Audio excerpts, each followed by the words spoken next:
Bem, olá a todos. Meu nome é Tatiana Gasparini. Eu sou mestranda em Criminologia na Faculdade de Direito da USP e eu fui incumbida com a honra de tratar do capítulo de Criminologia Crítica Feminista do novo livro do Juarez Cirino dos Santos. Pela constrição de tempo, eu não vou passar sobre todos os assuntos que o capítulo trata.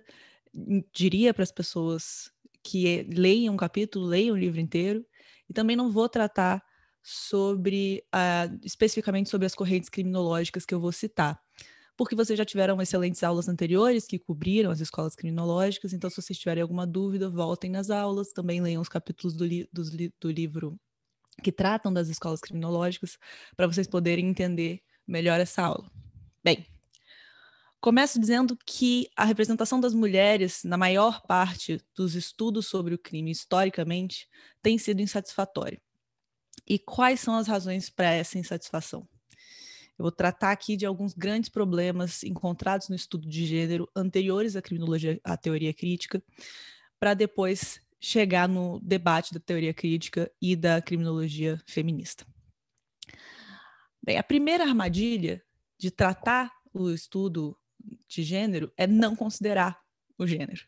Na teoria criminológica, você tem uma grande parte das produções, maior parte das produções, que ignora gênero, que exclui o gênero do discurso criminológico e deixa de trabalhar, por causa disso, uma variável essencial da nossa realidade social.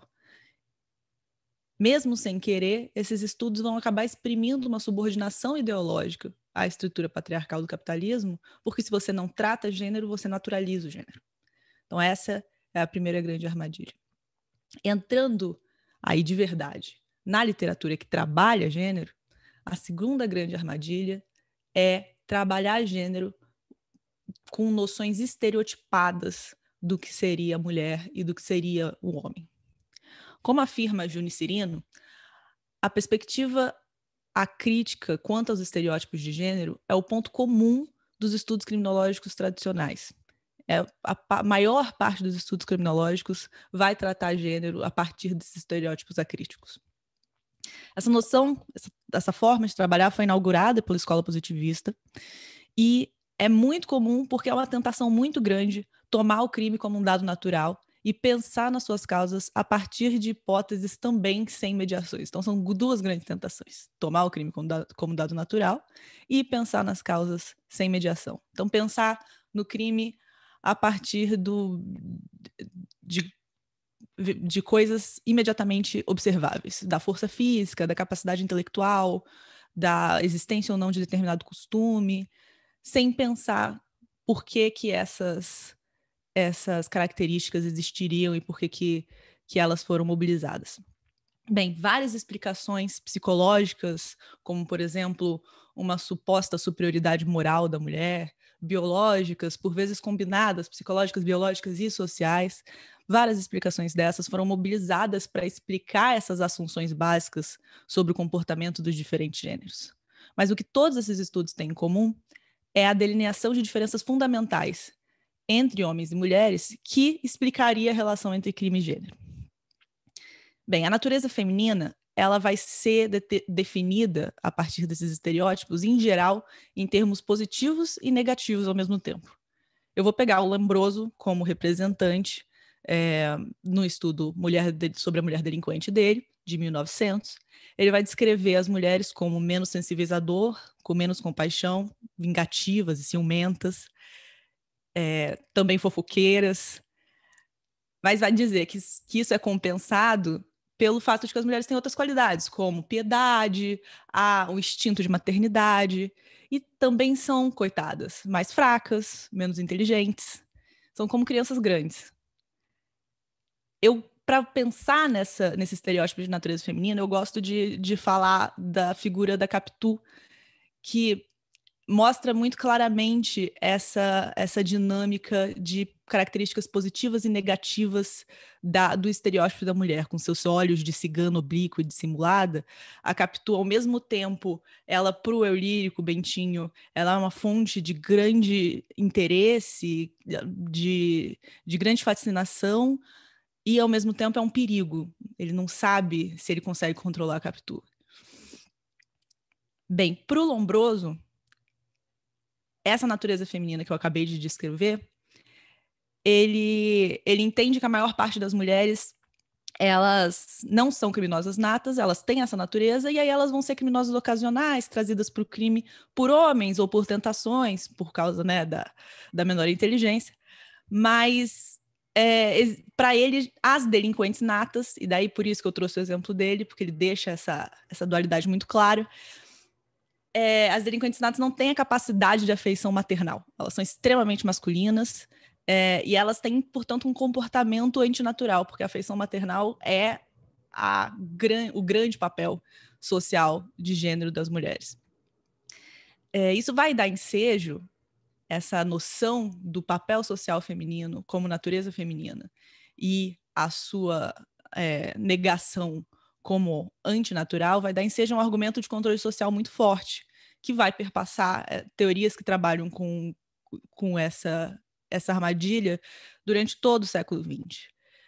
E como que é esse argumento? Apenas se a mulher adere ao seu papel tradicional, esse lado negro da sua natureza fica sob controle.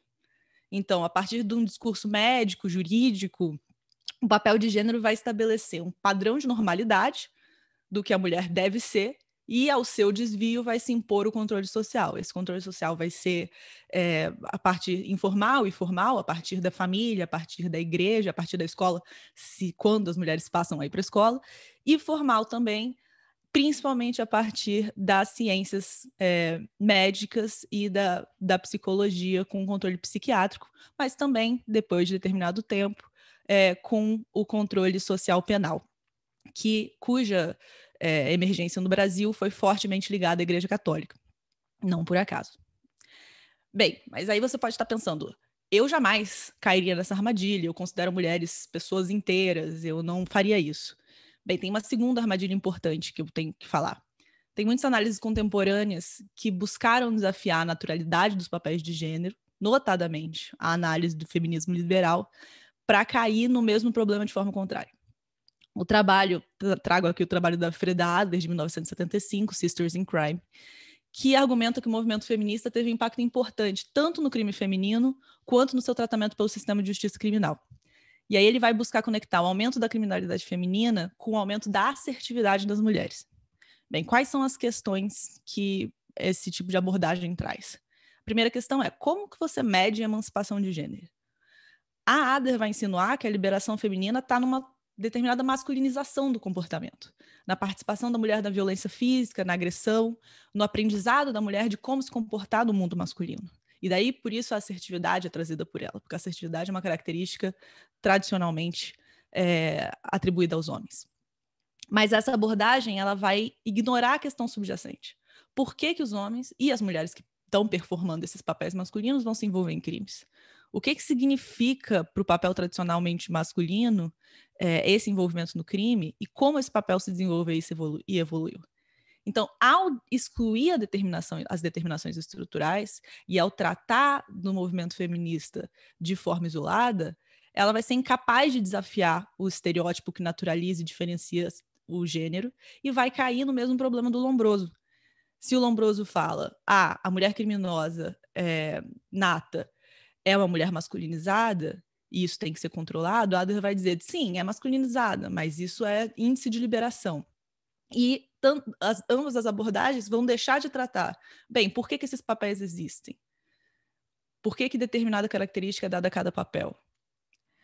A segunda questão da Adler vai ser, dá para dizer que o movimento feminista foi vitorioso e que ele teve essa influência sobre o papel das mulheres? As mulheres ainda estão longe de ter as mesmas oportunidades de trabalho, de renda, de expectativa social. Então, a assunção de que haveria uma igualdade rapidamente crescente é debatível. E ela também é perigosa, porque ela dá origem à tese conservadora de que se você limita a emancipação feminina, você limita o crime.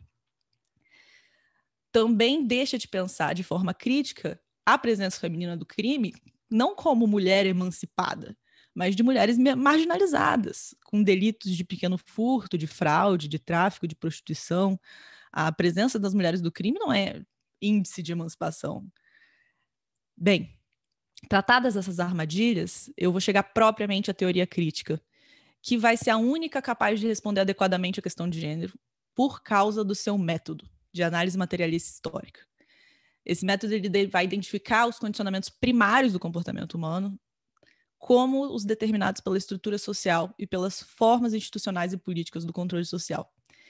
E aí ele vai ser a base para pensar o crime e a criminalização de uma forma historicamente situada. E por isso ele vai conseguir responder ao chamado da crítica feminista à criminologia quanto à centralidade da questão da mulher,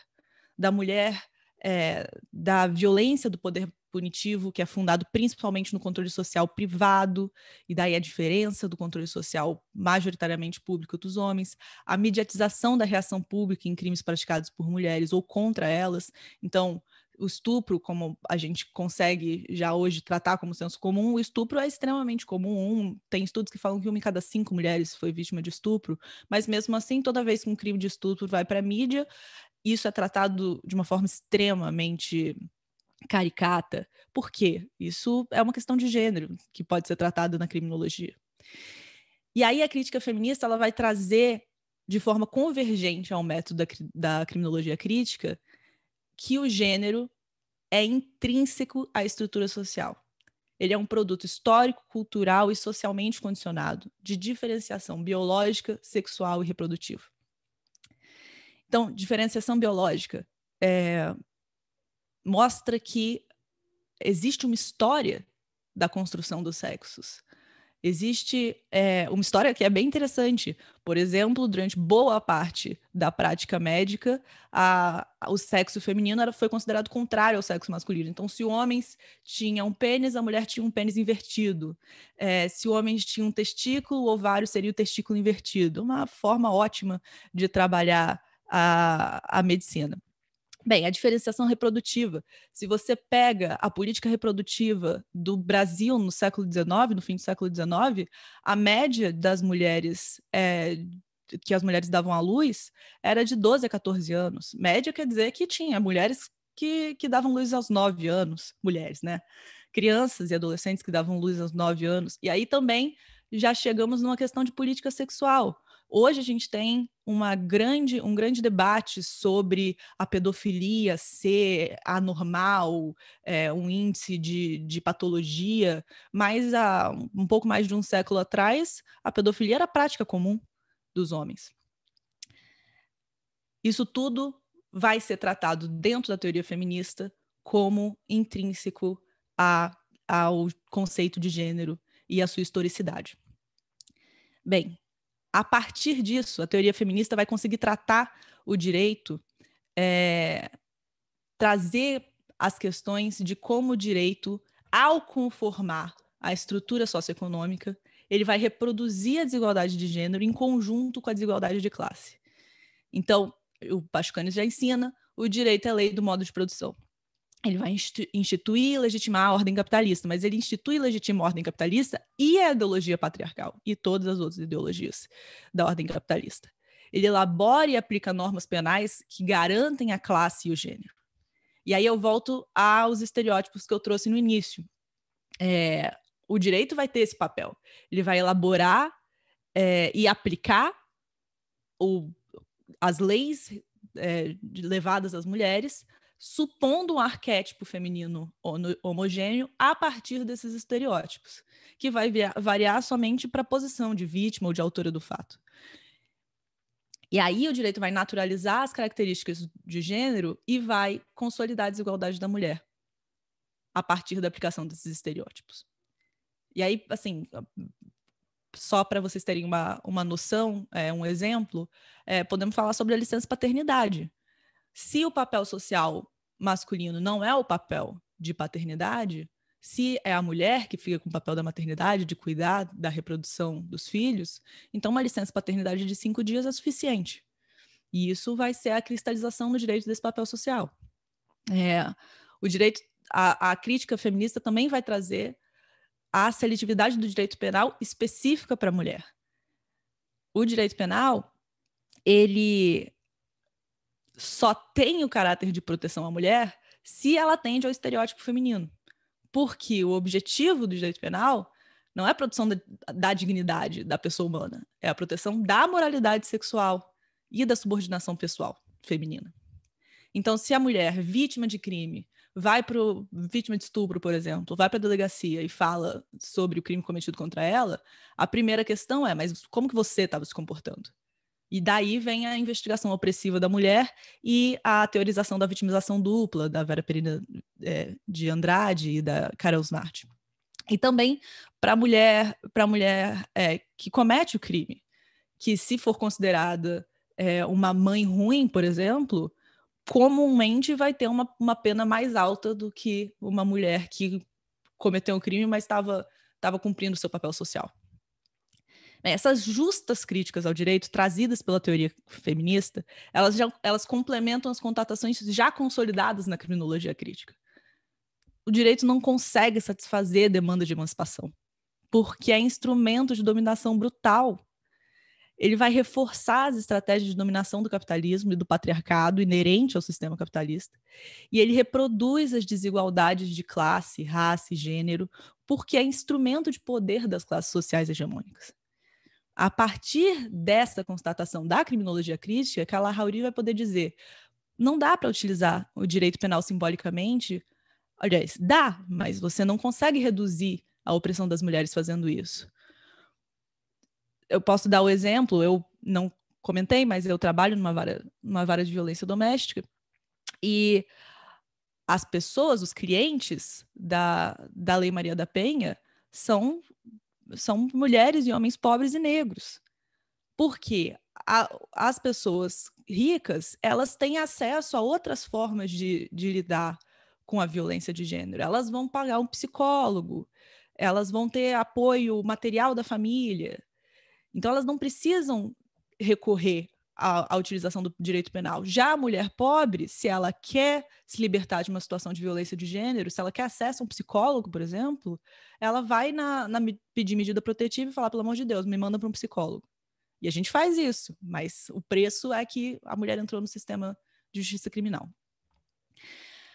Bem, a questão tratada diretamente pelo feminismo marxista e que faz com que o feminismo marxista seja a vertente teórica feminista que consegue trabalhar melhor a teoria crítica é a convergência de método com a criminologia crítica. Porque a dialética materialista da teoria do feminismo marxista vai mostrar que a opressão de gênero se insere nas relações de produção da estrutura econômica da sociedade capitalista e a opressão de gênero vai ser determinada pelo nível de desenvolvimento das forças produtivas. Então, com todo respeito à criminologia cultural feminista e o conceito de interseccionalidade, que tem algumas contribuições importantes para o debate de gênero e crime, o gênero, a raça e a classe, eles não são vias independentes que se cruzam. O gênero, ele está inserido nas relações de produção. A raça está inserida nas relações de produção. É a partir dessa inserção, determinada pelo nível de desenvolvimento das forças produtivas, que a gente consegue entender a totalidade das relações de produção e de opressão. Então, a gente consegue, a partir do feminismo marxista, pensar na violência contra a mulher como um produto específico da sociedade capitalista e do seu componente patriarcal, porque a dominação de gênero é inerente à dominação e à exploração da classe trabalhadora. E aí é importante trazer que existem expressões anteriores ao capitalismo do patriarcado, existem expressões anteriores da opressão de gênero, mas é no capitalismo que a relação de gênero vai adquirir uma qualidade completamente nova. Porque a hierarquização de gênero, ela passa a ser ligada à produção e à reprodução do capital. É tal essa perspectiva que vai conseguir permitir a Safiotti, por exemplo, teorizar que o trabalho doméstico gratuito feminino diminui para as empresas capitalistas o ônus do salário mínimo de subsistência dos trabalhadores, que deve ser pago para que a força de trabalho possa fazer seu papel. Ao mesmo tempo em que as desvantagens sociais do sexo feminino permite arrancar das mulheres como trabalhadoras o máximo de mais valor através da intensificação do trabalho, da extensão da jornada de trabalho, do salário mais baixo que o masculino.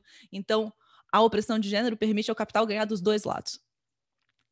No modo de produção capitalista, a partir dessas constatações, a gente chega à grande conclusão de que a liberação feminina vai ser sempre parcial ou aparente, se for dentro do modo de produção capitalista. A continuidade da subordinação à exploração capitalista implica uma continuidade da dominação patriarcal. E aí, eu gosto de trazer um exemplo bem interessante do feminismo liberal para falar sobre isso e para falar sobre a impossibilidade de emancipação individual dentro do capitalismo, que é o livro Faça Acontecer, Mulheres, Trabalho e Vontade de Liberar, da Sheryl Sandberg, que é CFO do Facebook há muitos anos, e agora eu acho que entrou no painel de acionistas, enfim, é uma mulher que conseguiu virar capitalista com sucesso e fez esse livro para ajudar as outras mulheres a assumir esse papel. E ela vai dizer nesse livro, eu tive várias dificuldades, como, por exemplo, eu ia para reuniões de trabalho nas empresas e eu tava grávida e não existia banheiro feminino, ninguém pensou em construir um banheiro feminino. Problemas reais que ela teve que lidar no trabalho dela. Mas ela também vai dizer, veja, eu me sentia muito culpada, porque tanto eu quanto meu marido queríamos fazer carreiras e eu tinha que deixar os meus filhos com a babá para eu poder fazer viagens de negócios desde uma idade pequena. Bem, mas isso não é emancipação feminina, você está simplesmente passando o ônus do seu papel social de maternidade obrigatória e única mulher para uma outra mulher que vai fazer isso enquanto você consegue fazer o seu papel social, transpor a sua vida aos papéis sociais masculinos. Então, isso é só um exemplo mais anedótico sobre como a exploração capitalista implica a continuidade da dominação patriarcal e como não é possível, a partir de exemplos individuais e de emancipação individual, você acabar com essa lógica. Você precisa fazer uma liberação tanto da dominação patriarcal quanto da exploração capitalista, porque a dominação patriarcal está ligada à lógica de reprodução do capitalismo. Bem, para terminar, eu vou dizer que isso não significa que a criminologia feminista marxista esteja em plena consonância com a teoria criminológica crítica já consolidada. Eu trouxe aqui alguns pontos de convergência, principalmente de convergência, para a gente poder entender por que a criminologia feminista deve ser uma criminologia crítica e uma criminologia marxista. Mas existe uma grande disputa teórica em curso, e tanto na criminologia crítica feminista quanto na teoria marxista em geral. E é um campo que precisa de muito trabalho e que tem subprodução, precisa de gente trabalhando a teoria crítica feminista. Mas ao buscar compreender como a estrutura capitalista patriarcal influencia a criminalidade, a partir das análises de condição material de produção e reprodução, a criminologia marxista ela vai se colocar como fronteira teórica para o pensamento criminológico radical. Porque é impossível, a criminologia crítica feminista vai mostrar que é impossível a criminologia crítica analisar adequadamente seu objeto sem incorporar o paradigma de gênero. E aí eu volto ao que eu disse no início, que é a lição principal ao se pensar a criminologia crítica feminista. Não dá para fazer criminologia crítica sem falar de gênero. E gênero é toda relação, perpassa todas as relações sociais. Não é só o trabalho específico sobre violência contra a mulher, não é só o trabalho específico sobre maternidade no cárcere. Violência de gênero é papel masculino, violência de gênero é homicídio policial, violência de gênero está em tudo. Então, essa é a grande lição e é a lição que eu gostaria que vocês ficassem. Eu queria agradecer a oportunidade de dar essa aula. Queria agradecer ao professor Juarez Cirino dos Santos pela sua existência e pela continuidade do seu trabalho agora já na maturidade, brindando a gente com um panorama geral tão rico dos problemas e das possibilidades que a criminologia crítica feminista tem para apresentar. Até a próxima.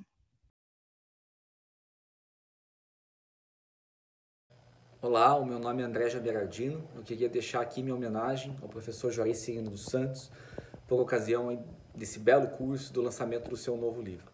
O professor Juarez Serino é alguém a quem tenho profundo respeito, admiração, carinho, alguém que foi muito importante na minha trajetória pessoal, assim como na trajetória de tantos e tantos outros pesquisadores da criminologia, do direito penal do nosso país. E alguém, enfim, que tem que ser reconhecido sempre pela sua relevância, pela sua importância, pela articulação da potência do método de Marx no campo do estudo da justiça criminal, pelos seus escritos, pelos seus estudos, pela pessoa que ele é. Então fica o meu abraço ao professor João Serino e os cumprimentos pelo seu novo livro.